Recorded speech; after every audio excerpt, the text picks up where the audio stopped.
এই যে হজে হজ ট্রাভেলস আছে না, হজে নিয়ে যায়, এদের মধ্যে অধিকাংশই খারাপ লোক, দুর্নীতিবাজ, চুরি টাকা ডাকাতি লুটপাট করে খাইতে থাকে, কোরবানির টাকা মেরে খাইতে থাকে। এদের অধিকাংশের কাজই হলো খালি কামাই করা। আমাদের খুব দেখা আছে, খুব অভিজ্ঞতা আছে, শুধু লুটপাট, খাও আর খাও, খাও আর খাও। হাজিদের খেদমতের নামে শুধুমাত্র লুটপাট। হ্যাঁ, ভালো এরকম ভালো কাফেলার লিডার যে ভালো নিয়তে লোকগুলোর সত্যিকার খেদমতের জন্য নিয়ে যায়, এদের সংখ্যা একদম কম। নাই যে সেটা তো বলা যাবে না, কিন্তু এদের সংখ্যা কম। যে কোনো বাহানাতে খালি পয়সা কামানো, এটা হলো এদের উদ্দেশ্য। হ্যাঁ, তো এইরকম এক লোক এই ঢাকার মিরপুরের এই ভদ্রলোক ছিল, গোল জামা গায়ে দেয়, বিশাল জুব্বা, পাগড়ি বাঁধে, দাড়ি অনেক বড় বড়। তো সে তার জামাইয়ের কাছে বলছে, তার জামাই আলেম, সে আমার কাছে বলছে, বাবারে এইবার তো হাজিদের কোরবানির টাকাও সব মাইরে খাইছি আমি। বলছি যে কোরবানি করছি, কোনো কোরবানি করি নাই, সব টাকা আমি মারছি। হ্যাঁ, সর্বনাশ, করছেন কি, উভয় কি বন্দার হক। বলে আরে শোনো তো, পরে পরে যে ওখান থেকে মদিনা শরীফ গেলাম, রিয়াজুল জান্নাহ এমন কান্দা কানলাম, কান্দা সব মাফ করেছি। এত ভয়ঙ্কর লোক এইসব রাস্তার মধ্যে। হ্যাঁ, এই রাস্তায় ভালো লোক এখন পর্যন্ত খুঁজে পাওয়া আমাদের জন্য মুশকিল হইতেছে। শুধুই টাকা পয়সা ইনকাম করা। আল্লাহ এদের ইসলাহ করেন এবং তওবা করার তৌফিক দেন। হজ ব্যবসা নিয়ে যায়, এদের মধ্যে এই ভালো লোক পাওয়া মুশকিল।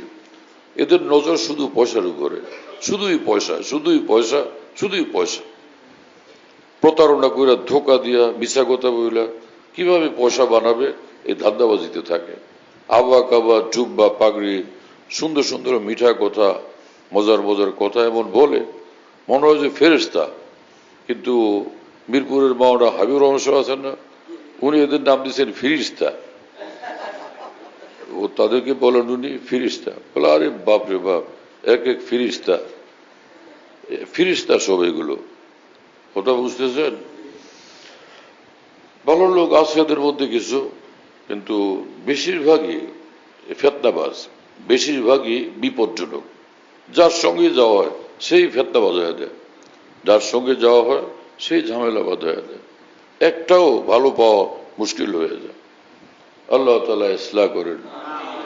বড় পেরেশানি, বড় পেরেশানি। হকুল ইবাদের ব্যাপারে বেপরোয়া, মনে করে কান্ডাকাটি করে এটা মাফ হয়ে যাবে। কান্ডাকাটি করলে তোরাই মাফ হবে। হাসরের ময়দানে জিল্লতি হবে, বেইজ্জতি হবে, আযাব হবে, সেটার ফিকিরটা আমাদের করা উচিত না। আল্লাহ আমাদের বাঁচান, আল্লাহ আমাদের ইবাদত করেন, আমাদের সকলকে আল্লাহ সকলের ইসলাহ করেন, সব মুসলমানের ইসলাহ করেন।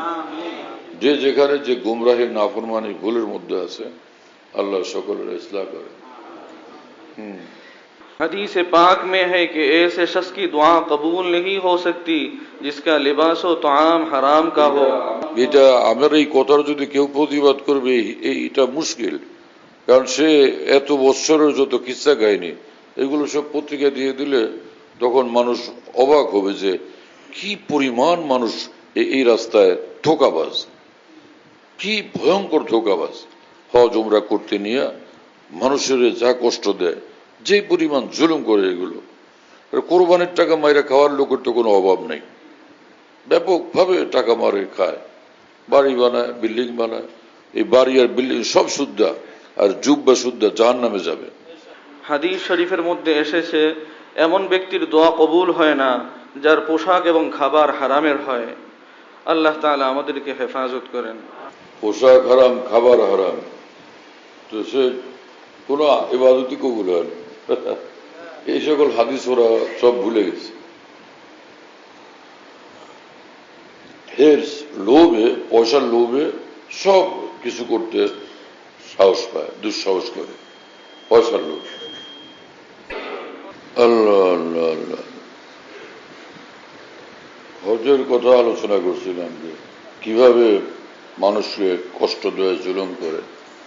এক মৌলানা সাহেব, হাফেজ মৌলানা মুফতি সাহেব, ট্রাভেলস ব্যবসায়ী, কোটি কোটি টাকার এবং সুনাম সুখ্যাতি অনেক ঢাকার তামাম আলেম ওলামা বুজুর্গান দিনরা পীর মাসায়েকরা তার সঙ্গে হজে যাইতে থাকছেন অনেক বছর। আমরা খুঁজতাম কার সঙ্গে যাই, যেখানেই যাই ধোকা দেয়, যেখানেই যাই জুলুম করে, মিথ্যা বলে এবং লুটপাট করে, হ্যাঁ, টাকা মেরে খায় এবং হোটেল না নিয়ে হাজি সাহেবদেরকে মক্কা শরীফে নিয়ে যায়, হোটেলই নেয়, বেচারা রাস্তা রাস্তায় কষ্ট করে। তো পরে ভাবলাম কোথায় যাই, তো এক হুজুর এইরকম ঢাকার এক বড় মাদ্রাসা থেকে ফারেক, সব হুজুরের নিকট প্রশংসিত হাফেজ মাওলানা মুফতি সাহেব, বিশাল বড় অফিস আদালত, অনেক হুজুররা দেখলাম যায়। পরে আমরাও গেলাম, কয়েক বছর ভালো, তাই না? কিন্তু ভালো এই যে এখান থেকে বলে নিয়েছে এই প্যাকেজ, বি প্যাকেজ আর হলো এই ভিআইপি প্যাকেজ, তো তিনটা গ্রুপ না। ওখানে গিয়ে দেখলাম একই বিল্ডিং, একই ফ্লোর এবং সে একই খাবার দাবার, একই রকমের বিছানাপত্র, ভাঙ্গা। ভিআইপি যারে বানাইছে, ভিআইপি না ভিভিআইপি, ভিভিআইপি যারে বানাইছিল তারা দিছিল একটা ভাঙ্গা এই এসি, গটগট গটগট গটগট করে এসি, পুরা কাঁপায় ফেলতেছে কামড়া টামড়া।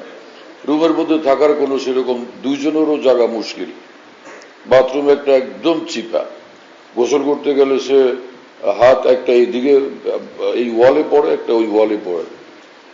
এটা হলো ভিভিআইপি রুম। কি জঘন্য ধোকার প্রতারণা! নাম দিছে ভিভিআইপি, ভিআইপি, এই প্যাকেজ, বি প্যাকেজ, সব সমান। আবার চিৎকার দিয়ে বলতেছে আমার এখানে সব গ্রুপের জন্য একই খানা। তো মুফতি সাহেব তার অনেক ধনী ধনী লোক তার সঙ্গে গেছে, তারা আমার কাছে বলল যে কি ব্যাপার, আমাদের তো সব তো সমান, তো আমরা কি? কিন্তু ওই হুজুরের যে মুফতি সাহেব হুজুর যার সঙ্গে আমরা গেছি, তার চেহারা সুরত এত মানে ভিআইপি, এটা আমরা তারে বলতে লজ্জা পাই, কিন্তু তার এগুলো করতে কোনো লজ্জা নেই। বড় দেখা গেল হঠাৎ করে একবার কোটি কোটি টাকা একসঙ্গে মাইরে এসে হাজিদের ঢাকায় রেখে সে পালায় চলে গেছে বিদেশে। হ্যাঁ, হাজি সাহেবরা যাইতেই পারতেছে না। এই হলো এই রাস্তার ফেরেশতাদের চরিত্র। হ্যাঁ, কি যে কঠিন অবস্থা এখানে, বলার বাইরে। ভীষণ বিপদ এই রাস্তায়। যারা হজ ব্যবসা করে এদেরকে নিয়ে মহাবিপদ, হজ ব্যবসায়ীদেরকে নিয়ে মহাবিপদ। এদের যন্ত্রণার জুলুম থেকে রেহাই পায় বহুত কম লোক। গুলশানে এক গ্রুপ আছে, কয়েক ট্রাভেলস আছে, সেটা হলো যে একদম মানে ভিভিআইপি ছাড়া নিবেই না। ভিভিআইপি এতে বোঝা যায় বিশাল ব্যাপার স্যাপার। তো মধ্যখানে কয়েক বছর আমি পেরেছেন, কোথায় যাই, সব ফাসাদি। পরে একবার মুফতি সাহেব, ডক্টর নাইম, মাওলানা তৈয়ব সাহেব, এরা ঢাকা চুষে বাইর করছে গুলশানে যে এখানে আর কোনো ঝামেলা নেই, একদম ভিভিআইপি, বিশাল পয়সা নেই।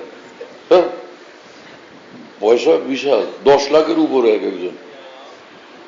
আমার থেকে তো নিচে অনেক বেশি, কারণ আমার আরো বিষয় সুযোগ সুবিধার বিষয় ছিল নিজের জরুরতের কারণে। সেখানে গিয়ে দেখি এও ধোকাবাজ, এরাও প্রচন্ড ভয়ঙ্কর ধোকাবাজ। একদম নিম্নমানের বিল্ডিং দিছে, যেটা এমনি যারা নর্মাল যায় তাদের জন্য মানুষ এরকম দেয় না, ভিভিআইপিদের জন্য সেটা নিছে। এদের যে হেড, আমি তারে, সে আমার লোকে দেখা করতে গেছে রুমে, তা আমি বললাম যে এটা করছেন কি, এ কি বিষয়, এটা কিসের বিল্ডিং দিচ্ছেন এটা?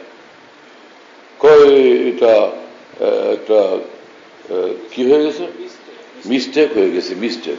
ইংরেজি এখানে বয়ান, এখানে ইংরেজি ভাষা বয়ান করলেন, এটা মিস্টেক হয়ে গেছে। না, আমাকে বলছে অ্যাক্সিডেন্ট হয়ে গেছে, আমাদের এটা অ্যাক্সিডেন্ট হয়ে গেছে।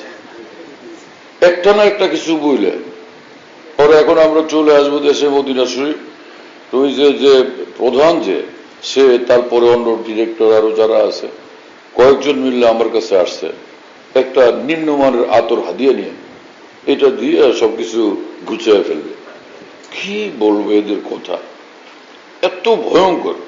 তো আমি যখন ওখানে রাগ করতেছিলাম, পরে তাদের সঙ্গে যারা ডিরেক্টর ইত্যাদি তারা বলে যে তাদের মুরব্বী যে বড়, তারা দেখলে মনে হয় যে একদম একদমই পাকা ফেরেশতা, এইরকম পাকা ফেরেশতা।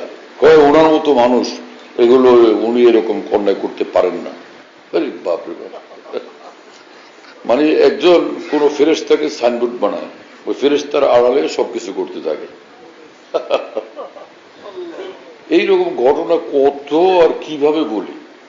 একবার জামিয়া রহমানিয়ার প্রিন্সিপাল মাওলানা হিফজুর রহমান সাহেব, বড় আলেম, বুজুর্গ, আল্লাহওয়ালা, অনেক বড় বাপের সন্তান, মসজিদুল হারাম মক্কা শরীফে দেখা হলো। আমি বললাম হজের সময়, বললাম যে কেমন আছেন, মানে চেহারা বলেন একদম মন খারাপ, কি জানি বলতে চান। কি আশ্চর্য, আমার ছাত্র।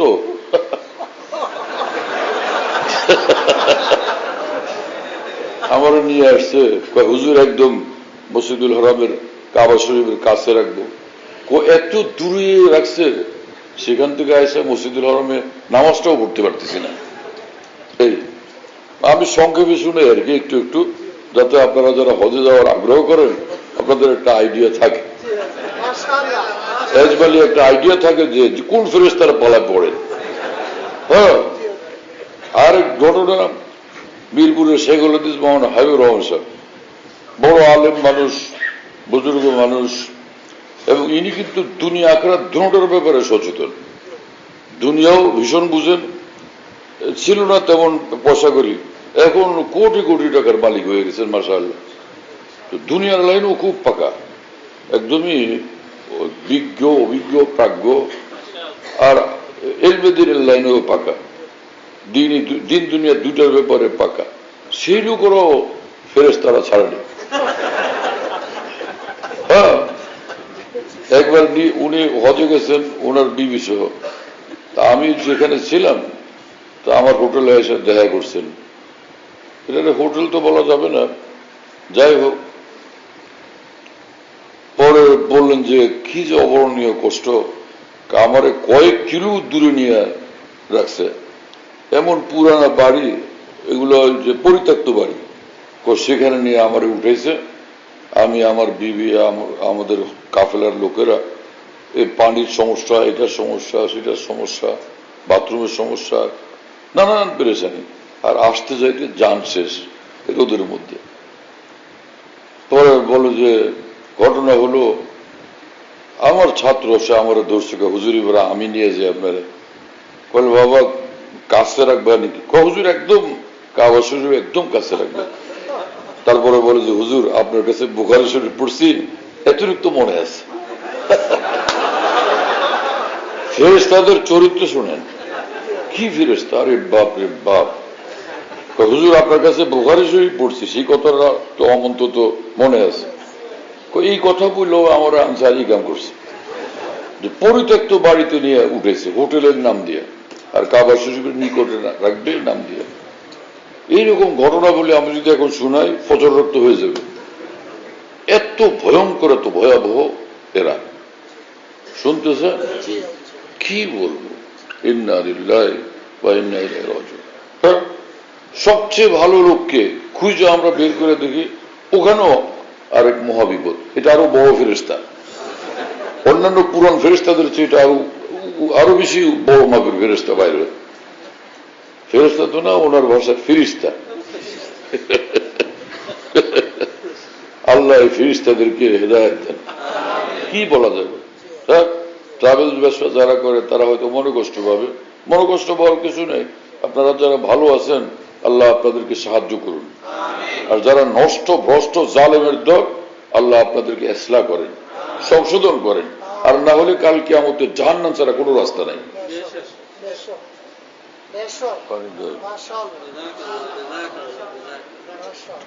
হজ ব্যবসার নামে জাহান্নামে যাওয়ার ভালো ব্যবস্থা করতেছে এরা। হজ ব্যবসা না, জাহান্নামের ব্যবসা করতেছে। বিশাল একদল লোক হজ ব্যবসার নামে সোজা জাহান্নামে যাওয়ার ব্যবসা করতেছে। এরা যাবে জাহান্নামে যদি এই আল্লাহর বান্দাদের হক না পরিশোধ করে।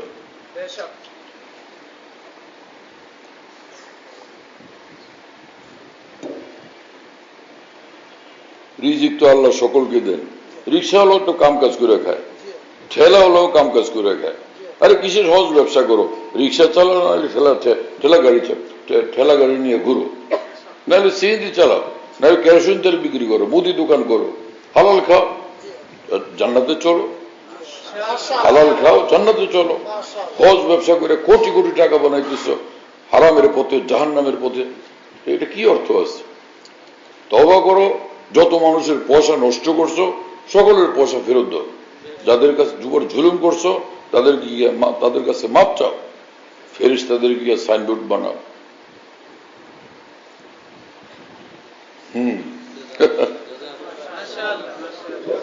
চলো।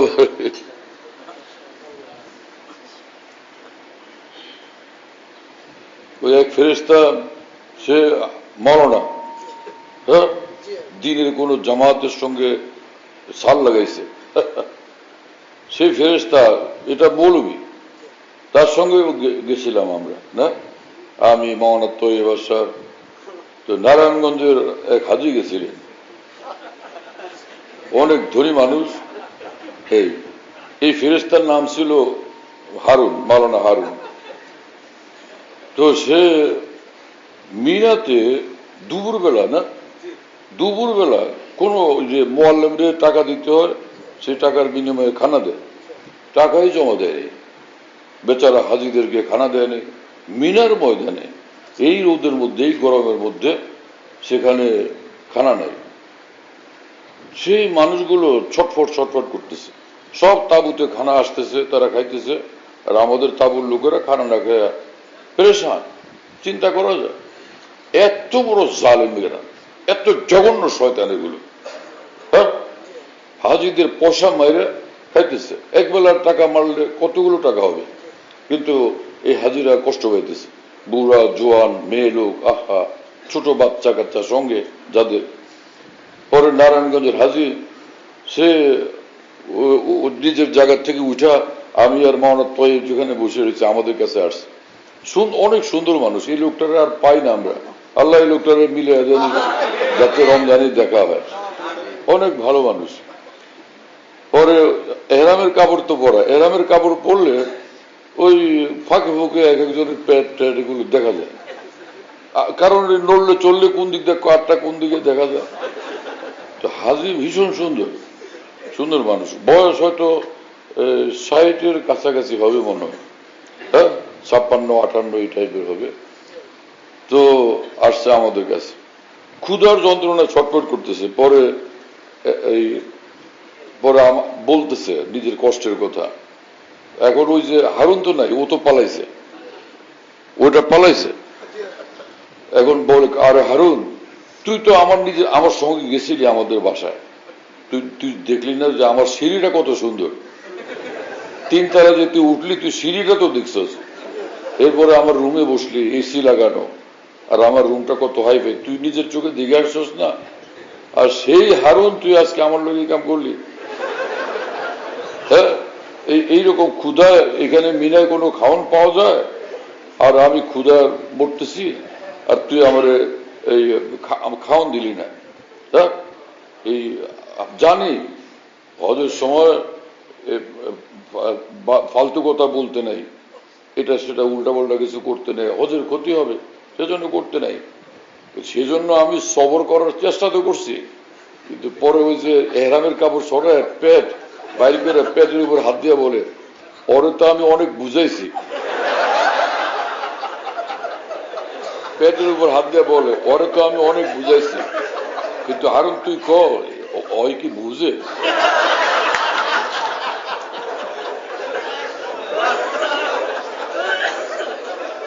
ওরে কি বুঝান যায়?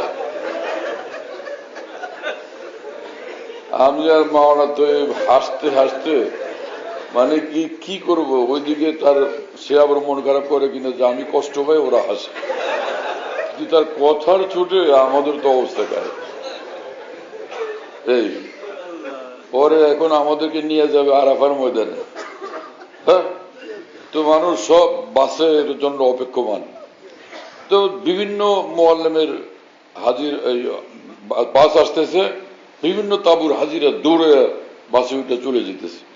আমাদের যে মৌলভী হারুনের যে গ্রুপ, আমরা ওখানে খাড়ায় রয়েছি। আমি ক্লান্ত শ্রান্ত, দাঁড়ায়ও থাকতে পারি না, একবার বসি, কি করি, কাউকে ধরে দাঁড়ায় থাকি। যাই হোক, ওর মধ্যে ওই হাজি সাহেব, নারায়ণগঞ্জের হাজি সাহেব, সুন্দর হাজি সাহেব আসছে। আইসা একটু এদিক ওদিক ঘুরে কতক্ষণ করে, বাস্তব হারুনের আসে না। পরে আমাদের কাছে এসে তো হাজি শুনে শুনে বলে, হারুন রে দিবে বাস, খাওন দেয় নাই, পরে আবার বাস দিবে।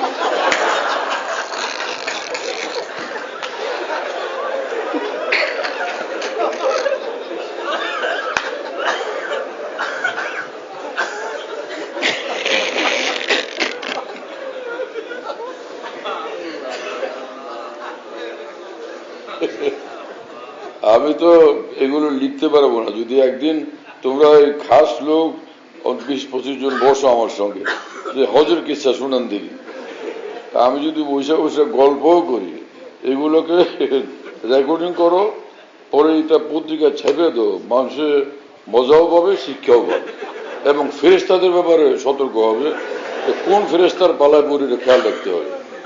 আরে বাপরে বাপ, এক এক ফেরেশতা ভয়াবহ।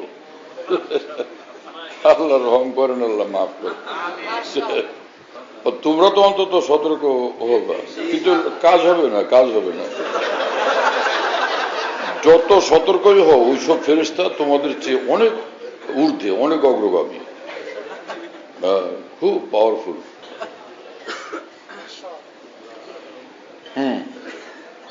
পালায় পড়েন নাই কখনো নাকি? হ্যাঁ, পড়ছেন তো কোনো ফেরেশতার পালায়? ওই দেখো, ওই যে আরেকজন পড়ছে। এবারও এক ফেরেশতার সঙ্গে গেছিলাম। চলো বেশ, এমন এক ফেরেশতা মদিনা শরীফে, ওই ফেরেশতার মানুষের দল ভাঙ্গা মারতে লইছিল। কুদাকুদি করে ফেরেশতারা পিটাইতে যায়, কয়েকজনে মিললে আবার ঠেকায়। এই হলো ফেরেশতাদের দশা। হ্যাঁ, সাথীদেরকে নিয়ে কোনো বাসা নাই, বাড়ি নাই, ঘর নাই, হ্যাঁ, এই হলো অবস্থা। সিট নাই, কিছু নাই, সব মানুষ ঘোরাঘুরি করতেছে। মেয়ে মানুষদের কষ্ট অবর্ণনীয়। হ্যাঁ, 10-12 জন 14 জনকে এক রুমের মধ্যে বসায় রাখছে, বাথরুম একটা। এগুলো চিন্তা করা যায়, ভাবা যায়? এদের লাজ লজ্জা বলতে কিচ্ছু নাই। এরপরে মহারাজ সুলতানকে নিয়ে গেছে, আমাদের পরে গেছে সে। আমি মদিনা শরীফের জন্য মক্কায় না গিয়ে প্রথমেই মদিনা শরীফ গেছে। সেখানে সে গিয়া যেই বাড়িতে উঠেছে, হোটেল মনে করে পরে সে গেছে খুঁজতে, এটা তার ছাত্র নিয়ে গেছে, আরেক ফেরেশতা। পরে বাবা কয়, এখানে রিসিপশন কই? পরে কোনো রিসিপশন কিচ্ছু নেই, মানে একটা পরিত্যক্ত বাড়ির মধ্যে নিয়ে উঠেছে, মসজিদ নববী থেকে অনেক দূরে। পরে মাওলানা সুলতান দেখা করতে আসলে আমি বললাম, তুমি আসছো কোন ফেরেশতার সঙ্গে? বলে, এটা তো আমার ছাত্র। হাসি। এই হলো হালত। হ্যাঁ, নিজের ছাত্র, অন্তত মাদ্রাসার ছাত্র, উস্তাদের শ্রদ্ধা মোহাব্বত তো থাকে, আদব তো থাকে, তারও অবস্থায় এই লাইনে যাওয়ার পরে এই ফেরেশতার চরিত্র এভাবে এসে গেছে। চিন্তা করতে পারেন? কি বলবো আপনাদেরকে।